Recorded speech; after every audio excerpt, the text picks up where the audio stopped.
Hello everyone, कैसे हैं आप सब। आई होप आप सभी लोग बहुत अच्छे होंगे। तो जैसा कि हमने पिछले वीडियो में बीएड के 2021 के प्रीवियस ईयर पेपर को सॉल्व किया था, जीएस पोर्शन को, तो आप सभी स्टूडेंट्स की डिमांड आ रही थी। पहले तो एक डिमांड थी कि सर पूरा सॉल्व करा दीजिए, वो जरूर होगा। दूसरी ये डिमांड थी कि सर पिछले साल का भी करा दीजिए, मतलब 2020 का भी करा दीजिए। और ये मुझे भी इसलिए इंपॉर्टेंट लगा क्योंकि 2020 में जो क्वेश्चन का लेवल था, आप लोग देखेंगे, अभी सॉल्व करेंगे हम लोग, वो बहुत ही अच्छा था। और ये वीडियो थोड़ा छोटा ही होगा क्योंकि इसके बाद जो इसके पार्ट्स हैं वो आपको डिस्क्रिप्शन में मिल जाएंगे, जैसे अलग अलग पार्ट। एक बात ये हो गई। दूसरी बात ये है कि कुछ स्टूडेंट सोचते हैं कि ये कला वर्ग के लिए, सिर्फ एक वर्ग के लिए है। तो आप सभी प्यारे बच्चों को बता दें, जो भी प्रिपरेशन कर रहे हैं उनको बता दें कि ये जो पोर्शन है ये सबके लिए कॉमन है, 75% सबके लिए कॉमन है। हो सकता है जो इंग्लिश मीडियम में यूज एग्जाम देगा जो, या उससे करना चाहेगा, तो वे क्वेश्चन बस इंग्लिश में लिखे होंगे। लेकिन आप ये तो समझिए जो टफनेस होगी या क्वेश्चन का जो लेवल होगा वो चाहे किसी भी लैंग्वेज में हो तो सेम होगा। तो आज हम लोग, आप देख सकते हैं कि बीएड के प्रवेश परीक्षा 2020 वाले को सॉल्व करेंगे। कोविड के टाइम का पेपर था और इसके प्रथम प्रश्न पत्र सामान्य ज्ञान, जिसको आप जीएस जी के, आप में से कुछ स्टूडेंट्स की अगर अभी तक सिलेबस नहीं देखे हैं तो वो डिस्क्रिप्शन में जाके पहले सिलेबस वीडियो देख लें, तब इसको बाद इसको हम लोग कंटिन्यू करें। या आप चाहें तो पहले भी देख सकते हैं अगर आपको थोड़ा आइडिया है तो। हम लोग यहाँ से पहले फर्स्ट क्वेश्चन से शुरू करते हैं। इसमें हम लोग बहुत जल्दी जल्दी करेंगे, हालांकि क्वेश्चन पेपर सॉल्व और भी तरीकों से कराया जाता है, वो मुझे पता है, लेकिन इस वीडियो को हमें छोटा रखना है कि आपके रिवीजन पर्पज के लिए इंपॉर्टेंट है वो। जब आपका एग्जाम नजदीक आएगा तो ये वीडियो आपके लिए एक तरीके से रामबाण साबित होगा कि तुरंत आपको विद इन 10 या 15 मिनट में आपका एक क्विक रिवीजन हो जाएगा। चलिए तो हम लोग इस रिवीजन की ओर बढ़ते हैं। पहला क्वेश्चन आपका है हिस्ट्री से। यहाँ आप ये भी देखिएगा कि कौन जीएस जीके के पोर्शन में कहाँ कहाँ से क्वेश्चन यूपी बीएड पुट करता है, ठीक है, कहाँ से पिक करता है और कहाँ से आपको वो क्वेश्चंस मिलते हैं, लेवल क्या।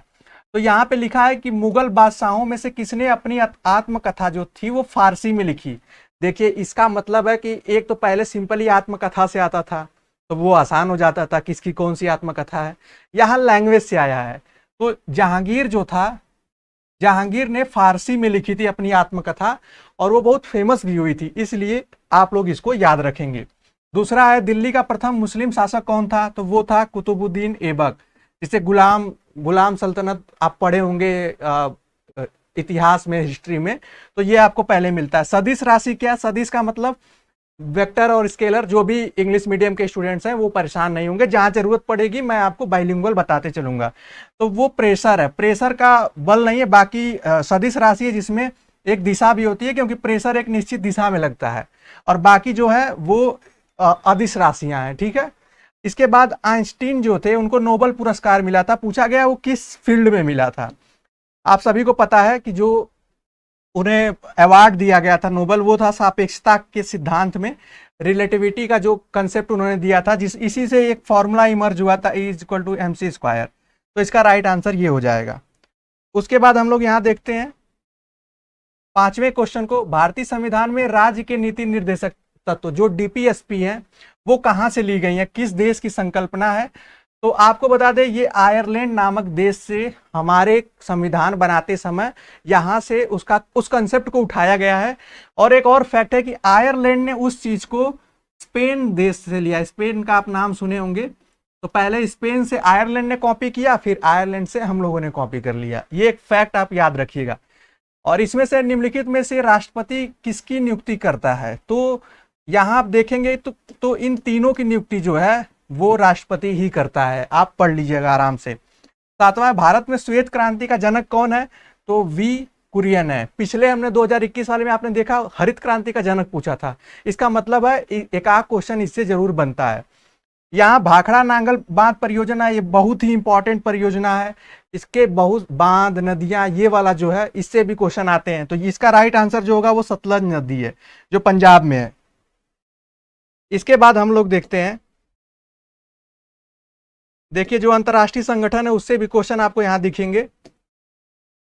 विश्व व्यापार संगठन जो है WTO जिसको हम कहते हैं, WTO का जो मुख्यालय है, इसका मतलब है पिछले क्लास में UNO का मुख्यालय था, जिसमें मैंने न्यूयॉर्क बताया था, अगर आपको याद हो तो। यहाँ पे देखिए WTO का, कल को WHO का पूछ सकता है, तो ये सारा आप थोड़ा तैयार कर लीजिए। यहाँ इसका राइट आंसर जो होगा वो जिनेवा होगा, या जेनेवा आप पढ़ सकते हैं।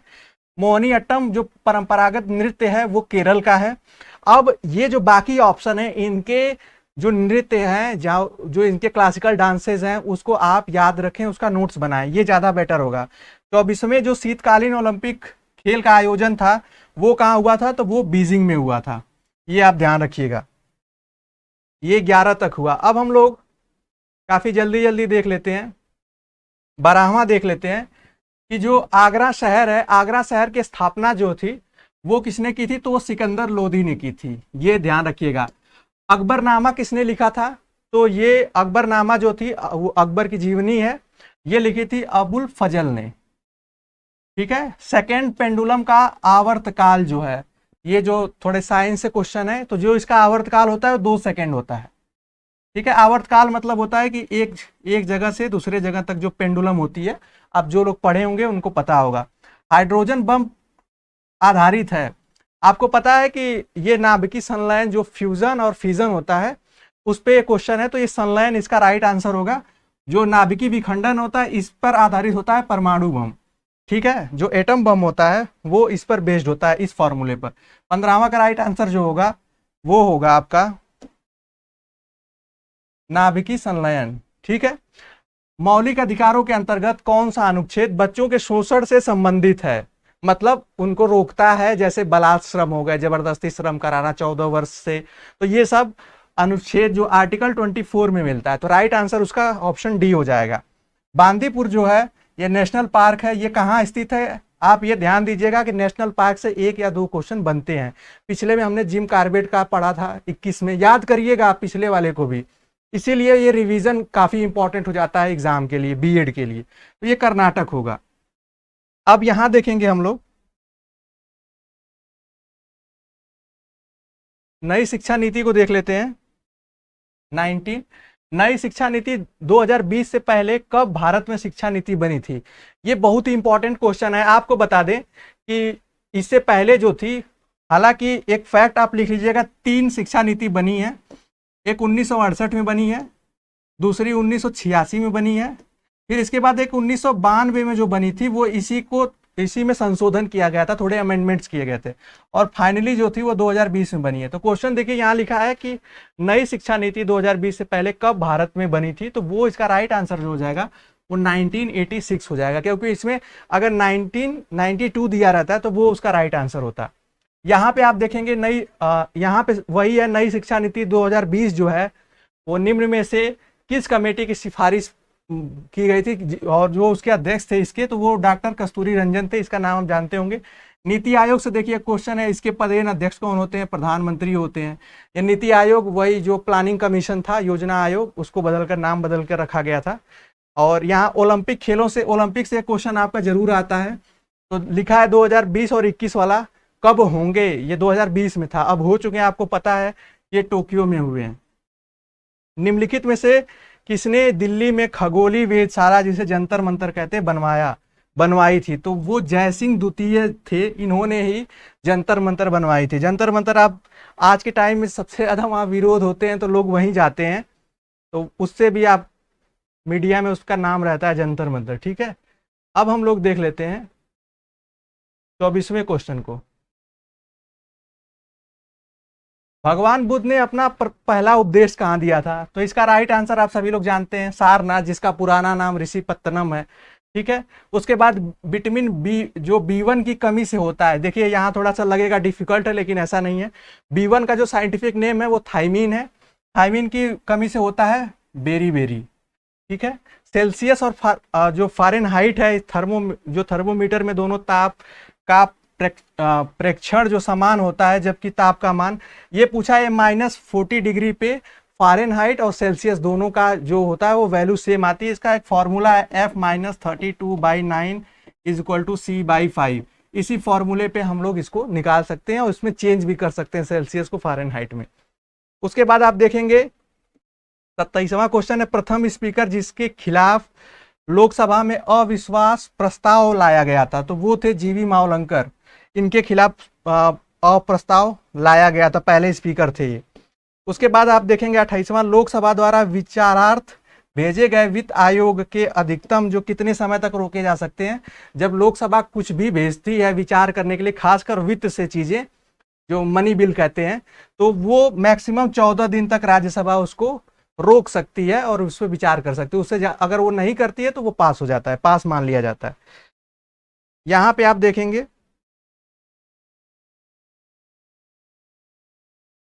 हाँ यहां से देखेंगे, देखिए यहाँ ज्योग्राफी का भी क्वेश्चन है। सौरमंडल का सबसे बड़ा ग्रह है, सौरमंडल का सबसे बड़ा ग्रह बृहस्पति, जिसको जुपिटर कहते हैं। यहाँ पे विश्व का सबसे ऊंचा जल प्रपात जो है एंजिल, किस नदी पर स्थित है? एंजिल जो है वो कोरोनी नदी पर स्थित है, ये ध्यान दीजिएगा। इसके बारे में आप सर्च भी कर सकते हैं।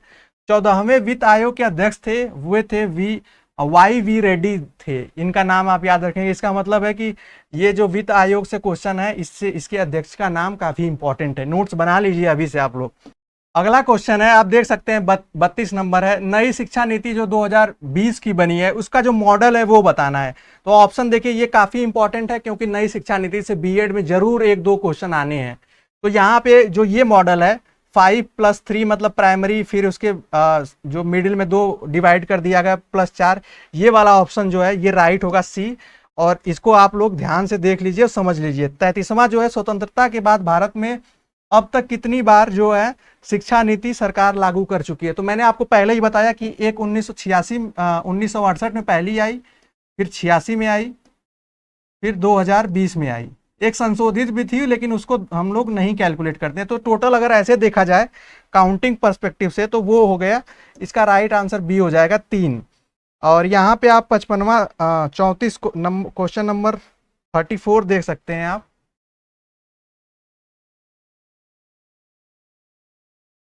34 देख सकते हैं।